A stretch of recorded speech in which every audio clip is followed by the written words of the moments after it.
ఓం వసుదేవసుతం దేవం కంసచాణూరమర్ధనం దేవకీ పరమానందం కృష్ణం వందే జగద్గురుం. ఓం శ్రీ రాధాకృష్ణాభ్యాం నమ.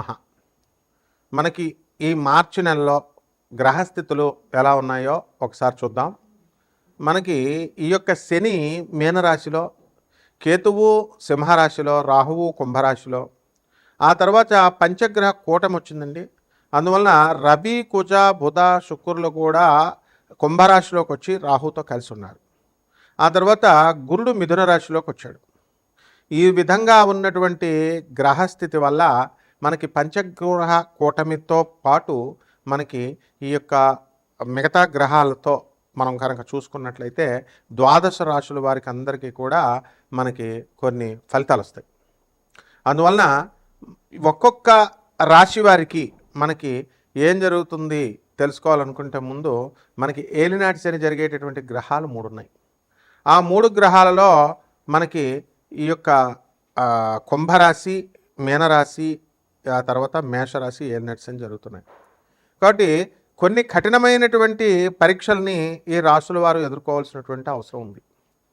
అలాగే లేనిపోయినటువంటి అపనిందలు పడ్డము ఇలా కొన్ని జరుగుతూ ఉంటాయి. అప్పుల బాధలు అవనివ్వండి, అవమానాలు, ఎంత మీకు డబ్బు వచ్చినప్పటికీ కూడా అవమానాలు పాలవడం అనేటటువంటిది ఈ 3 రాశుల వారికి ఎక్కువగా జరగడానికి అవకాశాలు ఉంటాయి. ఇకపోతే ఈ యొక్క ధనుస్సు రాశి వారికి మనకి అర్ధాష్టమ శని గ్రహ దోషము, అలాగే ఈ యొక్క కర్కాటక రాశి వారికి మనకి అష్టమ రాహు జరుగుతుంది అనుకోండి. అయితే సింహరాశి వారికి అష్టమ శని దోషం జరుగుతుంది. కాబట్టి ఈ దోషాల ప్రభావం వలన మీరు ఎంత కష్టపడి పనిచేసినప్పటికీ కూడా పనులన్నీ కూడా చాలా ఆలస్యంగా జరగడము ఇలా మీకు ఉంటాయి. అనవసరమైనటువంటి చిన్నవారు, మీకంటే చిన్నవారి వలన మాటలు పడేటటువంటి సందర్భాలు అనేకమైనటువంటివి జరుగుతూ ఉంటాయి.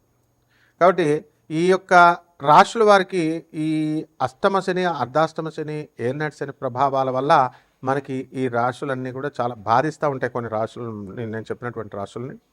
అయితే వీళ్ళందరికీ కూడా మనము ఈ ఫలితాల నుంచి మనం దాటుకోవచ్చా అండి ఈ యొక్క దోషాల నుంచి అని అంటే ఖచ్చితంగా దాటుకునేటటువంటి అవకాశాలు అధికంగా ఉన్నాయి. అయితే మనము కరెక్ట్ అయినటువంటి సాధన చేసుకోవాలి, కరెక్ట్ అయినటువంటి గురువు అవసరం అనమాట.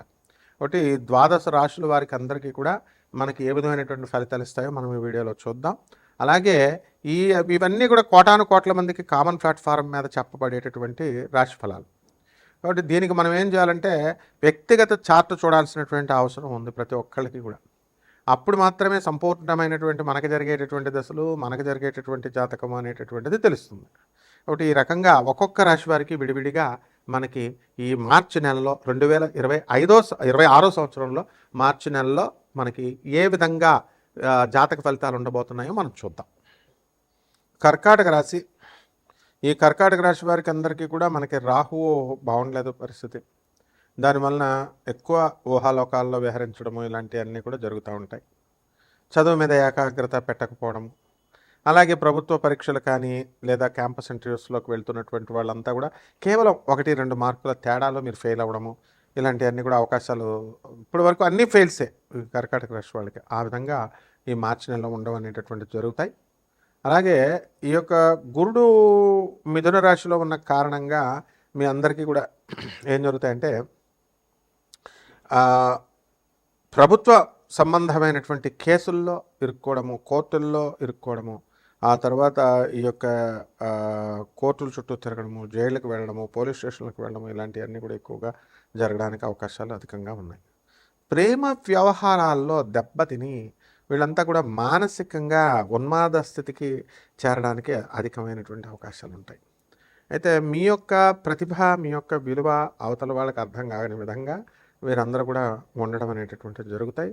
అందువల్ల నిజాయితీని నమ్ముకొని మీరు పని చేసుకోవడం ద్వారా చక్కటి సక్సెస్ వస్తుంది. అడ్డ మార్గాల్లో కనుక వెళ్తే ఖచ్చితంగా ఏదో ఒక రోజున మాత్రం దొరకడం అనేది చాలా జరుగుతుందన్నమాట. దాని ద్వారా మీకు చక్కటి బంగారం లాంటి ఉద్యోగం, ఎప్పుడు మీకు మనీ మింటింగ్ లాగా ఉండేటటువంటి ఉద్యోగాలు, ఈ చిన్న చిన్న డబ్బులు తీసుకోవడం ద్వారా మీరు లూజ్ అవ్వడము ఇలాంటివన్నీ కూడా జరుగుతాయి. కాబట్టి కర్కాటక రాశి వారు జాగ్రత్తగా ఉండాల్సినటువంటి పరిస్థితి ఉంది. ఇకపోతే ఇనుము సంబంధించినటువంటి వ్యవహారాలు, స్క్రాప్ ఐరన్ బిజినెస్లు, ఇలాంటి బిజినెస్ల్లో సక్సెస్ అవ్వడము, అలాగే స్టీల్ ఇండస్ట్రీస్లో మీరు అందరూ గెలవడము, ఇలాంటివన్నీ కూడా ప్రమోషన్స్ రావడము, ఇలాంటివన్నీ కూడా జరుగుతాయి. ఇకపోతే ఈ కర్కాటక రాశి వారంతా కూడా మనం అనుకున్న పని అనుకున్నట్లు సాధించాలి అని చాలా ఎక్కువ విశ్వ ప్రయత్నాలు చేస్తూ ఉంటారు. And they could succeed to some extent అనమాట. అలాగే ఈ రాశి వారికి అందరికీ కూడా మనకి ఈ కర్కాటక రాశి వారు ఎన్నో కొత్త కొత్త ప్రాజెక్ట్స్ టేకప్ చేయడము, ఇవన్నీ కూడా జరగడము అనేటటువంటివి జరుగుతాయి. కాబట్టి ఈ రకంగా విదేశాలకు వెళ్ళాలి అనుకునేటటువంటి వాళ్ళందరూ కూడా విదేశాలకి వెళ్ళడానికి అవకాశాలు ఉంటాయి. సో ఎక్కువగా మీరు పెద్ద పెద్ద సంస్థల్లో వర్క్ చేయడం ద్వారా మీకు అధికమైనటువంటి లాభం వస్తుంది అనేటటువంటి ధోరణితో ఉంటారు. అయితే అధికంగా మనకు అవసరం లేదండి. మనం చిన్న చిన్న కంపెనీల్లోనే ఎక్కువ శాలరీ, ఎక్కువ గుర్తింపు మీకు రావడానికి ఎక్కువ అవకాశాలు ఉంటాయి. కాబట్టి ఈ రాశి వారందరూ కూడా స్వతంత్ర వ్యాపారాలు అనేటటువంటివి స్టార్ట్ చేసుకుంటారు.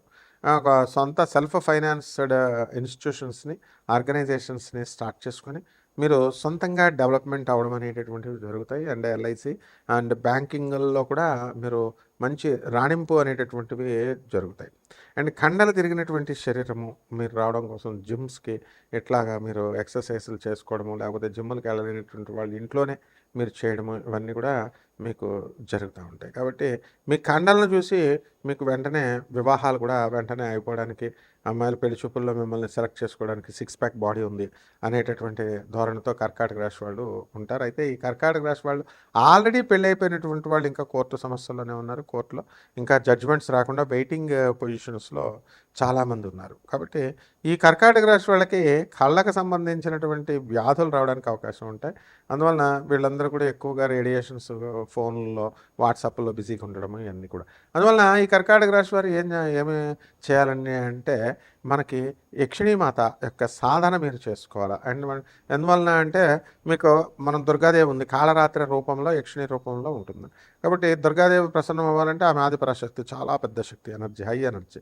ఈమె లో ఫ్రీక్వెన్సీ ఉన్నటువంటి దేవత యక్షిణి. అందువలన వితిన్ 7 డేస్లో మీ యొక్క లక్షల రూపాయల అప్పులను కూడా తీర్చగలిగేటటువంటి గొప్ప శక్తి ఉంటుంది. అలాగే రాహువు మీకు అష్టమంలో ఉన్న కారణంగా యక్షిణీ సాధన అనేటటువంటిది చాలా బాగుంటుంది. రాహు జపం చేసుకోండి, రాహు స్తోత్రాలు చదవండి. రాహుకి కిలోంపావు మినుములను ఆవుపేట రంగు ఉన్నటువంటి వస్త్రాల నుంచి పేద బ్రాహ్మణులకు దానం చేసుకోండి. అలాగే ఓం దుర్గాయ నమః మంత్ర జపం చేసుకోండి, బ్రహ్మాండంగా ఉంటుంది. కారణంగా మీకు అనేక రకమైనటువంటి లాభాలు మీకు జరుగుతాయి. వృత్తిలో అనేకమైనటువంటి టెన్షన్స్ని అధిగమించి మీరు ముందుకు వెళ్ళడం అనేటటువంటిది జరుగుతాయి. అలాగే మోకాళ్ళ నొప్పులు, ఆ తర్వాత మర్మావయాల దగ్గర, జెనిటల్ ఆర్గన్స్ దగ్గర వ్యాధులు ఇవి విపరీతంగా వస్తాయి. చెస్ట్ పెయిన్, ఇవన్నీ కూడా. కాబట్టి ముఖ్యంగా ఈ యొక్క శని మీనరాశిలో ఉన్న కారణంగా చాలామందికి ఎవరికైతే పుచ్చు పళ్ళు ఉన్నాయో ఆ పుచ్చుపళ్ళ నొప్పులు, పిప్పని నొప్పులు బాగా అధికంగా బాధించడం అనేటటువంటిది జరుగుతుంది. దీని ద్వారా జీవితం అంటే ఏంటో మనకు ఆ నొప్పి ద్వారా ఒక క్షణంలో మనకు అర్థమైపోవడానికి అవకాశాలు ఉంటాయి. కాబట్టి విదేశాలకు వెళ్ళాలనుకునేటటువంటి వాళ్ళందరికీ కూడా విదేశాల్లో మంచి అవకాశాలు అనేటటువంటివి రావడానికి అవకాశాలు ఉంటాయి. అలాగే ఈ యొక్క రాశి వారికి అందరికీ కూడా శుక్రవారం చాలా అధికమైనటువంటి లాభాలను ఇస్తుంది.